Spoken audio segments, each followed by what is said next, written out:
इस वीडियो में डिस्कस करेंगे हम क्लास 11th केमिस्ट्री का चैप्टर नंबर 6 थर्मोडायनामिक्स, उसकी एक्सरसाइज का सॉल्यूशन हमने क्वेश्चन नंबर 1 से 11 तक आपको हमने दे दिया है। तो आज स्टार्ट करेंगे हम क्वेश्चन नंबर 12 से। तो क्वेश्चन नंबर 12 है कार्बन मोनोऑक्साइड, कार्बन डाइऑक्साइड और नाइट्रस ऑक्साइड और N2O4, मतलब ये सभी गैसीय अवस्था में है। इनकी ब्रिटन एंथैल्पी दे रखी है -110, -393, 81 और 9.7 किलो जूल पर मोल है। अभिक्रिया दे रखी है N2O4 3CO और उत्पाद के रूप में मिला है N2O और 3CO2। ठीक है, ये आपके अभिकारक हैं और ये आपके उत्पाद हैं। इसके लिए हमें अभिक्रिया की एंथैल्पी ज्ञात करनी है। ठीक है, डेल आर एच का मतलब है अभिक्रिया की एंथैल्पी ज्ञात करनी है। तो ये जो रासायनिक समीकरण दे रखी है, इसके लिए अगर आपको अभिक्रिया की एंथैल्पी ज्ञात करनी है तो आपको सूत्र प्रयोग करना होगा उत्पादों की कुल एंथैल्पी माइनस अभिकारकों की कुल एंथैल्पी। ठीक है, उत्पादों की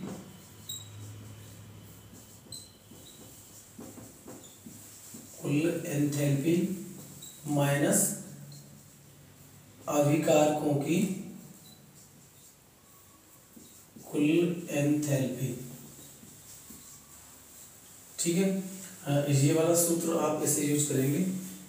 इसे चाहो तो आप ऐसे लिख सकते हो सिग्मा करके, और यहाँ पे डेल आर एच, यहाँ उत्पाद लिख सकते हैं माइनस ये सिग्मा डेल आर एच, और यहाँ आप लिख सकते हैं अभिकार। ठीक है, तो इन दोनों सूत्रों का मतलब एक ही है। सिग्मा ये योगफल को दिखाता है, जो आपके पास कुल उत्पाद हैं उनकी एंथैल्पी आपको यहाँ पे लिखनी है, और यहाँ अभिकारकों की एंथैल्पी लिखनी है। तो उत्पाद हमारे पास एक तो N2O है और दूसरा है CO2। तो यहाँ लिखेंगे आप del R H N2O plus 3 del R H CO2। ठीक है, ये एंथैल्पी किसकी है? उत्पाद की एंथैल्पी अभी तक हमने लिखी है, यहाँ माइनस लगाएंगे आप। अब लिखनी है आपको अभिकारक की एंथैल्पी। तो डेल आर एच, अभिकारक आपके पास ये N2O4 है, N2O4 plus del R H, और दूसरा अभिकारक है आपके पास कार्बन मोनोऑक्साइड। तो यहाँ कार्बन मोनोऑक्साइड आ जाएगा, और ये वाला जो 3 है वो यहाँ लिखेंगे इसे आप।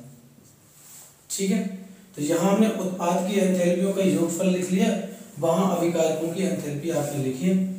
इसके बाद अब इनके मान जो आपको दे रखे हैं वो यहाँ पे आपको रखने हैं। तो N2O की जो एंथैल्पी परिवर्तन दे रखा है, जो N2O की विरचन एंथैल्पी दे रखी है, वो दे रखी है आपको, यहाँ से देखेंगे ये है 81। ठीक है, क्योंकि कार्बन मोनोऑक्साइड की -110 होगी और कार्बन डाइऑक्साइड की ये वाली, तो N2O की जो विरचन एंथैल्पी है वो 81 है।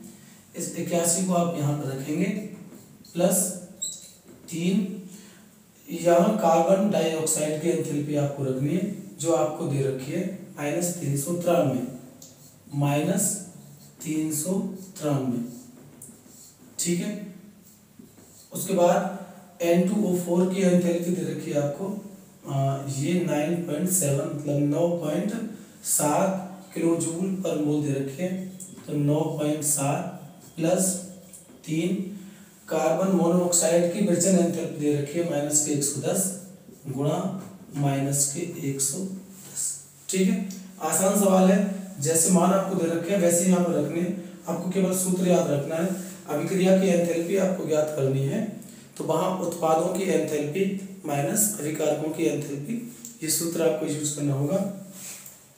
इसे जब आप सॉल्व करेंगे तो ये 81, यहाँ ये माइनस आएगा, माइनस प्लस माइनस होगा, तो 3 की गुणा इसमें करेंगे तो ये हो जाएगा 9, 9 3 27 का 7 हो गया, और 3 3 9 और 2 11 आ जाएगा माइनस। ठीक है, इसके बाद 9.7, अब ये प्लस और माइनस, ये माइनस हो जाएगा, इसकी गुणा इसमें करेंगे तो ये हो जाएगा आपका 330। ठीक है, 81 में से 11 से 79 जब आप माइनस करोगे तो ये आएगा -1098, और 9.7 में से 330 आप जब माइनस करोगे तो ये आएगा -320.3। अब ये माइनस माइनस हो जाएगा प्लस, और ये -1098 प्लस 320.3। अब इसे आप जब 320.3 में से 1098 माइनस करोगे तो आपका आंसर आएगा -777.7 किलो जूल। ठीक है, इसे आप -778 किलो जूल भी लिख सकते हैं।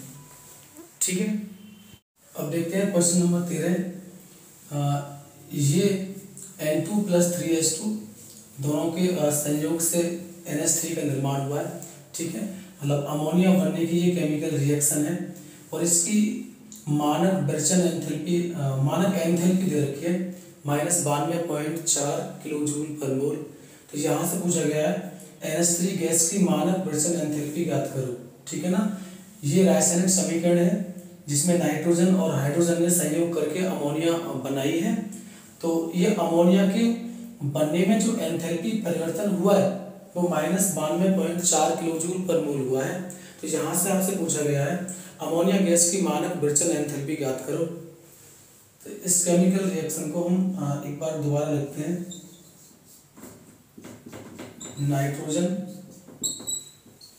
और हाइड्रोजन, ठीक है, दोनों का अनुपात कितना होता है 1:3। तो यहाँ से 2 मोल प्राप्त होते हैं हमें अमोनिया गैस के। ठीक है, ये सभी गैसीय अवस्था में है, अभिकारक और उत्पाद दोनों गैसीय अवस्था में है। तो इन दोनों के मिलने से 2 मोल अमोनिया बनती है।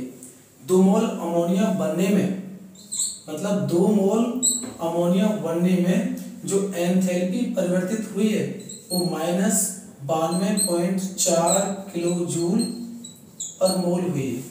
ठीक है, NH3 गैस की मानक विरचन एंथैल्पी ज्ञात करो। मानक अवस्था का मतलब है ये 1 मोल NH3 गैस के विरचन की बात कर रहा है। ठीक है, आपको 2 मोल अमोनिया बनने में इतना एंथैल्पी परिवर्तन हुआ है -92.4, तो 1 मोल अमोनिया बनने में उसकी विरचन एंथैल्पी क्या होगी, उसके एंथैल्पी में परिवर्तन क्या होगा। तो जब 2 मोल के लिए 92.4 है तो फिर 1 मोल अमोनिया के लिए कितना परिवर्तन होगा, मतलब -92.4 और ये 2 से आप डिवाइड करेंगे तो ये आ जाएगा 2 से डिवाइड करेंगे तो 46.2 किलो जूल पर मोल। ठीक है, यही आपका आंसर होगा। आसान सवाल है। 2 मोल अमोनिया का निर्माण हुआ है, -92.4 किलो जूल पर मोल एंथैल्पी परिवर्तन हुआ है। जब 2 मोल के लिए इतना एंथैल्पी परिवर्तन हुआ है, अगर आपको 1 मोल अमोनिया बनानी है तो आपको उसकी विरचन एंथैल्पी में क्या परिवर्तन होगा, तो -92.4 को डिवाइड करेंगे आप 2 से। ठीक है, आसान है क्योंकि मानक का मतलब 1 मोल अमोनिया की बात कर रहा है, इसीलिए हमने 2 से भाग किया है। तो आंसर हो जाएगा इसका -40.2 किलो जूल पर मोल। नोट कर सकते हैं आप। अब देखते हैं क्वेश्चन नंबर 14। निम्नलिखित आंकड़ों से CH3OH जो द्रव अवस्था में है की मानक विरचन एंथैल्पी ज्ञात करनी है। ये आपको रासायनिक समीकरण दे रखे हैं। जब मेथिल एल्कोहल 3/2 O2 के साथ रिएक्शन करता है तो कार्बन डाइऑक्साइड गैस और 2H2O ये उत्पाद के रूप में प्राप्त होते हैं, जहाँ से मानक एंथैल्पी परिवर्तन होता है -726 किलो जूल पर मोल। उसके बाद ग्रेफाइट का जब ऑक्सीकरण होता है, O2 के साथ रिएक्शन करता है तो कार्बन डाइऑक्साइड गैस बनती है, और वहाँ से उसकी जो मानक दहन एंथैल्पी है, ये ध्यान रखना, ये तो है अभिक्रिया की मानक अवस्था पर एंथैल्पी और ये है मानक अवस्था पर दहन एंथैल्पी। इसी का मतलब कॉम्बिनेशन है दहन। दहन एंथैल्पी दे रखी है -393 किलो जूल पर मोल। यहाँ से हाइड्रोजन ये हाफ मॉलिक्यूल्स के साथ रिएक्शन करेगा। हाफ मॉलिक्यूल किसका है? ऑक्सीजन का, ठीक है। हाफ O2 के साथ रिएक्शन करेगा तो H2O बनता है अभी द्रव अवस्था में, और वहाँ से उसकी मानक विरचन एंथैल्पी दे रखी है, ठीक है, H2O की। तो वहाँ H2O की जो मानक विरचन एंथैल्पी है वो -286 किलो जूल पर मोल दे रखी है। और वहाँ ज्ञात क्या करना है आपको? मैथिल एल्कोहल की मानक विरचन एंथैल्पी ज्ञात करनी है। तो इसका सॉल्यूशन हम करते हैं। तो पहले विरचन कैसे होगा मैथिल एल्कोहल का, उसकी रासायनिक समीकरण हम लिखते हैं, उसके बाद फिर हम इसे सॉल्व करेंगे। तो मैथिल एल्कोहल का विरचन करना है तो आपको जरूरत होगी कार्बन की, और हाइड्रोजन के 2 अणु आपको लेने होंगे, और हाफ मॉलिक्यूल होगा आपका ऑक्सीजन का, ठीक है। ऑक्सीजन कितना होगा? हाफ O2 होगा, और यहाँ से आपको CH3OH मिलेगा। कार्बन का 1 परमाणु लेना है, हाइड्रोजन के 2 अणु लेने हैं, और O2 किसके रूप में लेना? 1/2 के रूप में, ठीक है, मतलब 1 ऑक्सीजन परमाणु लेना है। तो वहाँ से मैथिल एल्कोहल बनेगा CH3OH। ये रिएक्शन जो कार्बन हाइड्रोजन और ऑक्सीजन के बीच में हुई है और उत्पाद के रूप में प्राप्त हुआ है मैथिल एल्कोहल, यही आपकी फाइनल रासायनिक समीकरण है। इसे बनने में कितना एंथैल्पी परिवर्तन हुआ वो आपको निकालनी है, ठीक है। यहाँ से जब हमने मैथिल एल्कोहल बनाया है तो इसकी जो मानक विरचन एंथैल्पी है, विरचन मतलब F लगाएंगे यहाँ पे, और मानक अवस्था पे ये आपको याद करनी है। मैथिल एल्कोहल बनने में जो एंथैल्पी आपको यहाँ प्रयुक्त हुई है वो आपको निकालनी है। तो उसके लिए क्या करेंगे?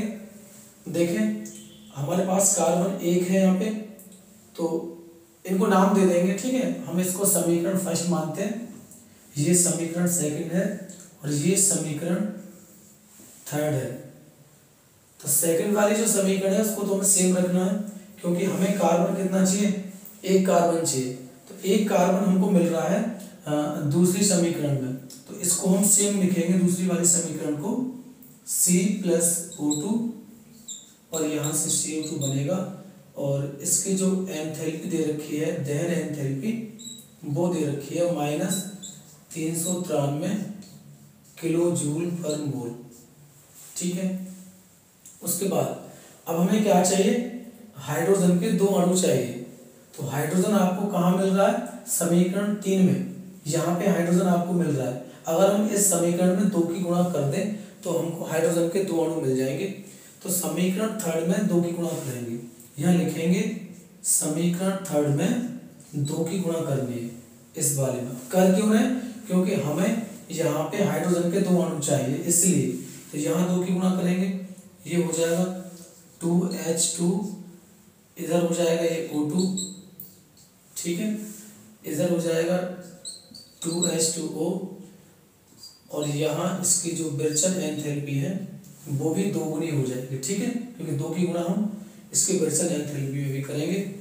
तो ये -2 × 12 होता है, 2 × 8 = 16, 17, और 2 दूनी 4 और 1 5, 572 किलो जूल पर मोल, ठीक है, इतना आएगा। उसके बाद हमें क्या चाहिए? देखो, कार्बन हमको मिल गया समीकरण 2 से, हाइड्रोजन के 2 अणु मिले हमें समीकरण 3 से, और अब हमें चाहिए आधा मॉलिक्यूल, आधा अणु चाहिए इसका ऑक्सीजन का। तो क्या करेंगे? यहाँ हाफ O2 और यहाँ है 3/2 O2। इसके बाद इस साइड में देखना, इस वाले समीकरण में यहाँ CH3OH आ रहा है, तो हमें राइट साइड में क्या चाहिए? मतलब सीधे हाथ की तरफ चाहिए हमें मैथिल एल्कोहल। तो समीकरण फर्स्ट देखेंगे आप, यह मैथिल एल्कोहल बाई साइड में आ रहा है। तो अगर हम इस समीकरण को उल्टा कर दें, मतलब विपरीत कर दें, इसका व्युत्क्रम कर दें, तो इस CH3OH दाएं साइड में पहुंच जाएगा, क्योंकि हमें दाएं साइड में ही चाहिए CH3OH।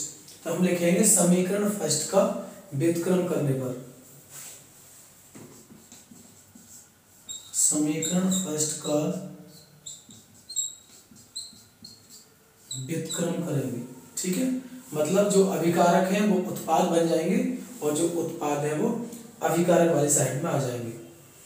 तो वहां से यहाँ आएगा CO2, उधर 2H2O, यहाँ से CH3OH प्लस, और ये आएगा 3Y2O2। ठीक है, ये हमने इसको उलट दिया है।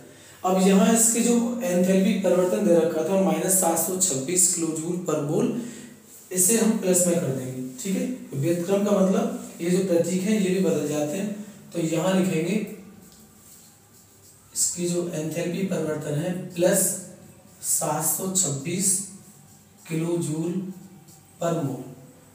ठीक है, इसके बाद इन सबको हम जोड़ देंगे।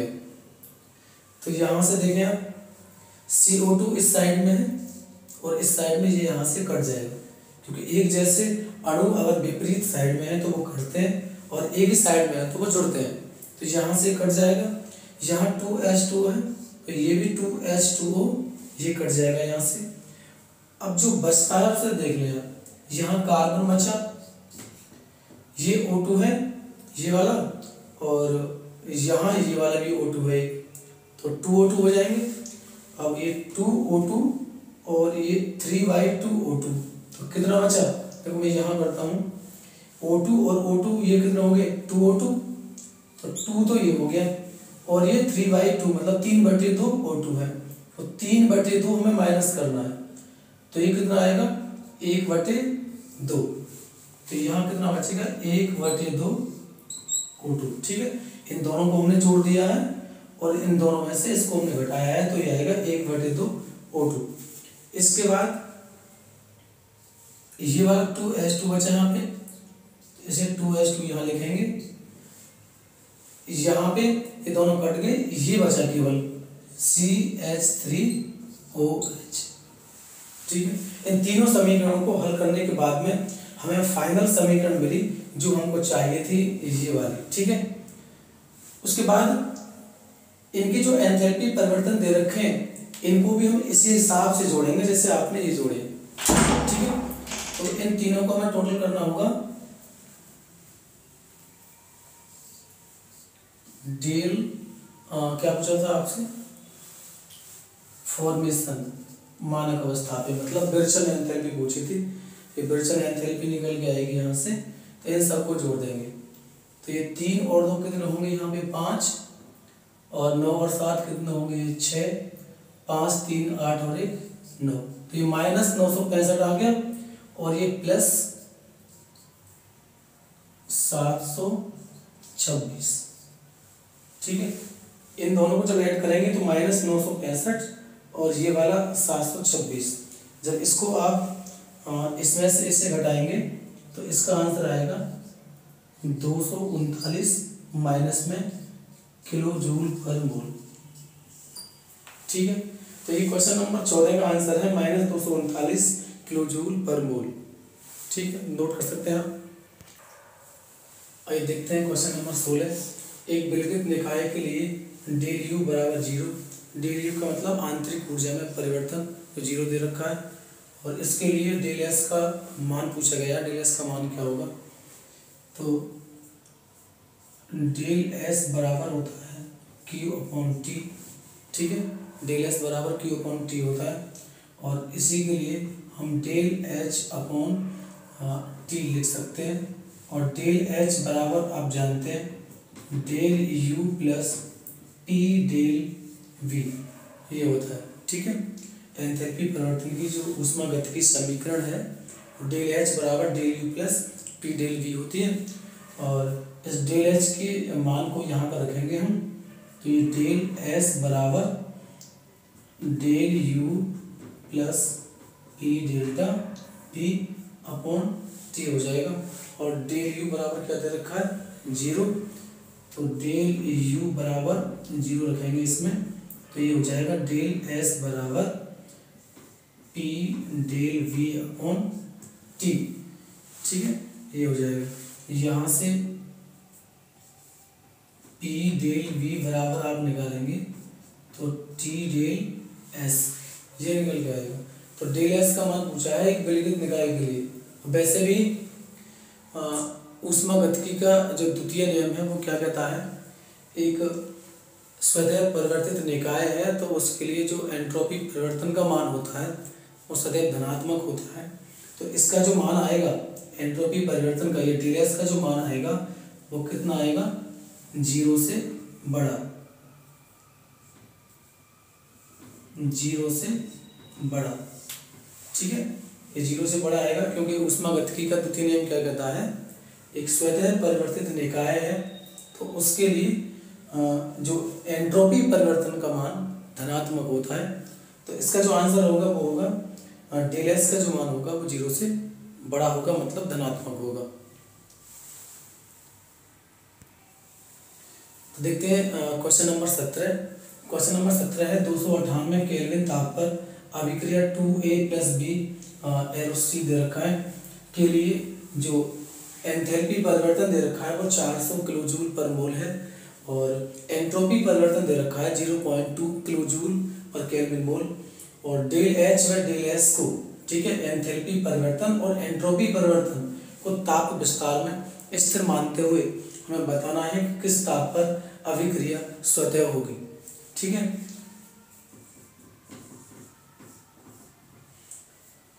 तो डेल एच और डेल एस इनसे संबंधित आपने गिब्स मुक्त ऊर्जा का एक समीकरण पढ़ा था, डेल जी बराबर del H minus T del S. ठीक है, जैसे गिब्स हेल्महोल्ट्ज़ समीकरण बोलते हैं। तो डेल जी बराबर, ये डेल जी क्या है, गिब्स मुक्त ऊर्जा में परिवर्तन है, ये एंथैल्पी परिवर्तन है, ये ताप है, और डेल एस का मतलब एंट्रोपी परिवर्तन है। तो यहां से अगर डेल जी के लिए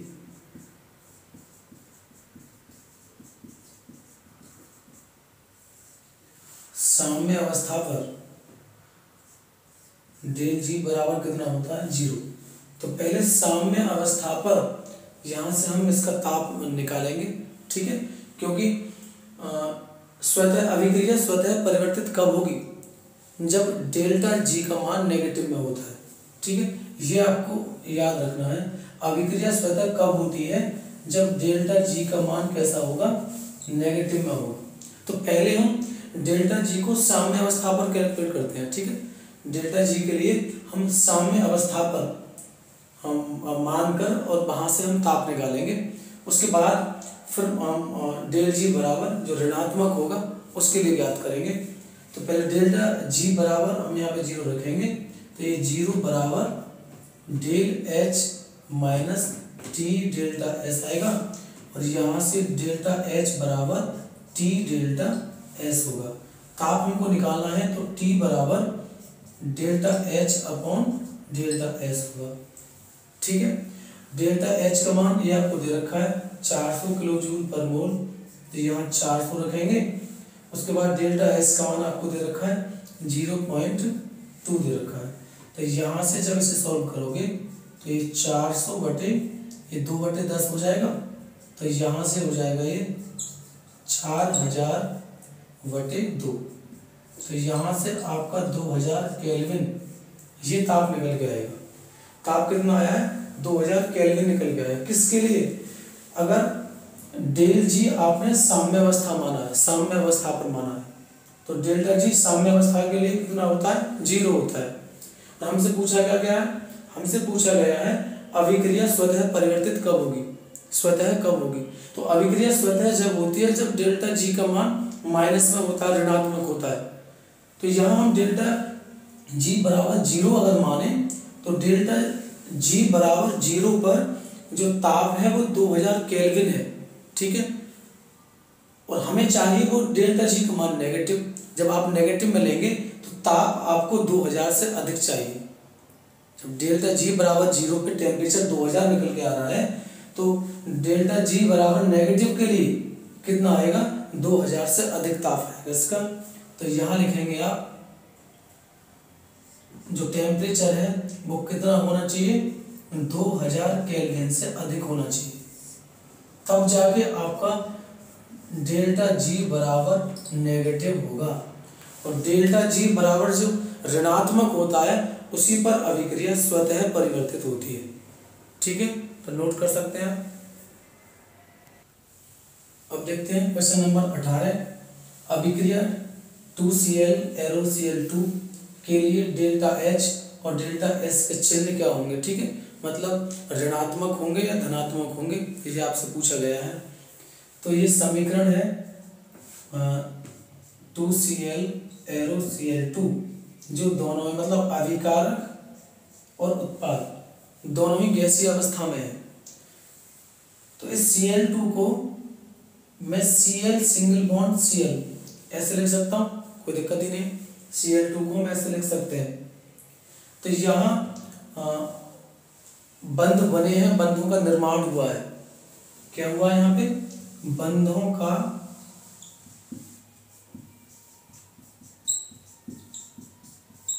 निर्माण हुआ है। और जब बंधों का निर्माण होता है तो वहां से ऊष्मा उत्सर्जित होती है, मतलब ऊर्जा वहां से निकलती है। बंधों का निर्माण हुआ है तो ऊष्मा उत्सर्जित होगी।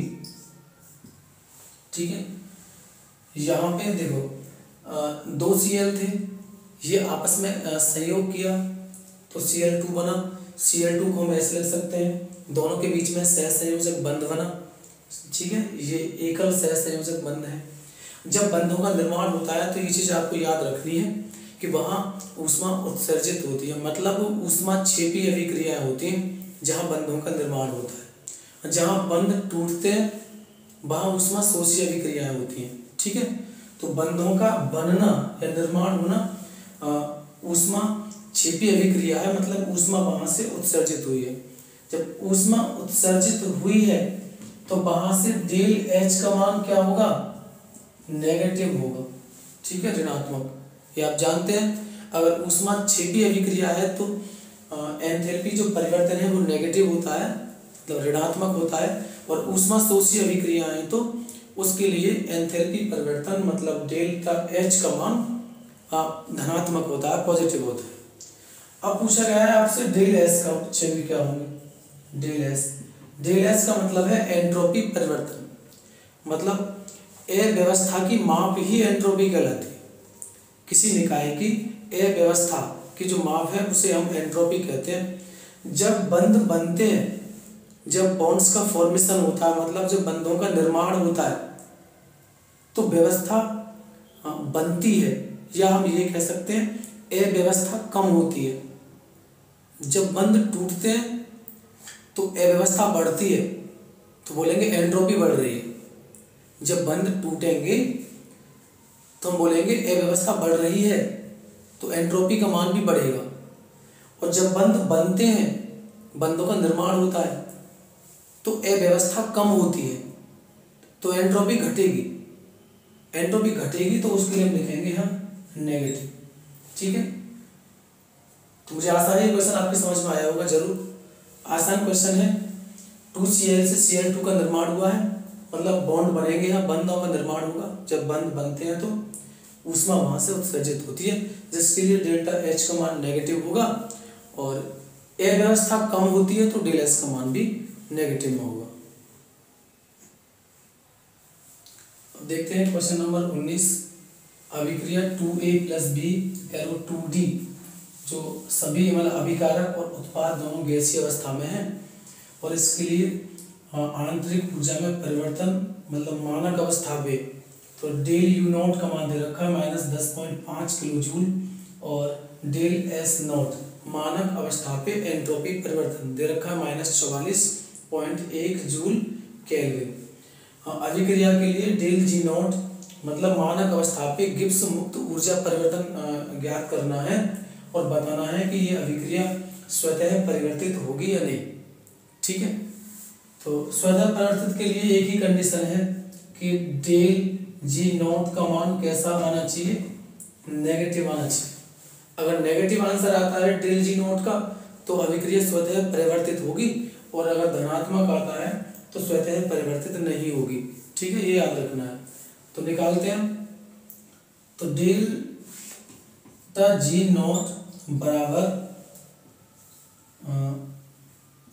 Delta H not minus T delta S, ये मानक अवस्था पर गिब्स मुक्त ऊर्जा परिवर्तन का ऊष्मागतिकी समीकरण है। तो इसकी हम हेल्प लेंगे इसे सॉल्व करने के लिए। तो आपके पास डेल्टा एस जो मानक अवस्था पे है उसका मान दे रखा है ये, ठीक है, और डेल एच नॉट इसका मान हमें ज्ञात करना है पहले। तो डेल्टा एच नॉट बराबर कितना होता है, delta U naught plus del N R T, ठीक है, ये वाला फॉर्मूला हम यहाँ पे यूज करेंगे। डेल एच नॉट बराबर del U naught plus del N R T. यहाँ से डेल यू नॉट का मान कितना दे रखा है, माइनस 10.5 किलो जूल। उसके बाद डेल एन, तो डेल एन का मतलब है मोलों की संख्या में परिवर्तन। तो मोलों की संख्या में परिवर्तन करना है, तो ये आप कैसे निकालोगे, उत्पाद के मोल माइनस अभिकारक के मोल, उत्पाद के मोल माइनस अभिकारक के मोल। तो उत्पाद के मोल कितने हैं आपके पास, 2, और अभिकारक के मोल कितने हैं, 2 और 1 3। तो 2 में से 3 माइनस करेंगे तो कितना आएगा, माइनस का 1। तो यहाँ आप माइनस का 1 रखोगे। आर का मान कितना रखना है आपको, देखो आर का मान जो यहाँ पे आप रखोगे 0.0083, ठीक है, 0.0083, और भी आप बढ़ा सकते हैं आगे, 1 4 कर सकते हैं। 0.008314 ये आर का मान रखेंगे यहाँ पे, और टी का मतलब है 298 केल्विन था, क्योंकि ये सारी शर्तें हमें दे रखी है मानक अवस्था पे। आंतरिक ऊर्जा में परिवर्तन दे रखा है मानक अवस्था पर, एंट्रोपी में परिवर्तन दे रखा है मानक अवस्था पर, गिब्स मुक्त ऊर्जा में परिवर्तन पूछा है मानक अवस्था पर। तो मानक अवस्था का मतलब ये होता है 25 डिग्री सेल्सियस यानी 298 केल्विन था। तो यहाँ आप 298 रखेंगे। जब इसे आप सॉल्व करेंगे तो जो इसका आंसर आएगा ये माइनस 12.98 किलो जूल है, ठीक है। इससे सॉल्व करने के बाद कितना आएगा, माइनस 12.98 किलो जूल। तो ये आपका जो मान आया है वो डेल्टा एच नॉट का मान निकल गया है। अब डेल्टा एच नॉट का मान आप इस वाले समीकरण में रखोगे, ठीक है। तो यहाँ पर रखें आप, ये डेल जी है, ठीक है, आपको देखने में लग रहा होगा ये एच और जी जैसे है, लेकिन ये जी है ऐसे, डेल जी नॉट। तो डेल्टा जी नॉट बराबर डेल्टा एच नॉट का मान अभी हमने निकाला है माइनस 12.98, ठीक है, यहाँ माइनस है फॉर्मूले में। टी का मान 298 रखना है, ठीक है, और डेल एस नॉट इसका मान ये दे रखा है, लेकिन यूनिट चेक करनी है आपको, इकाई सेम होनी चाहिए।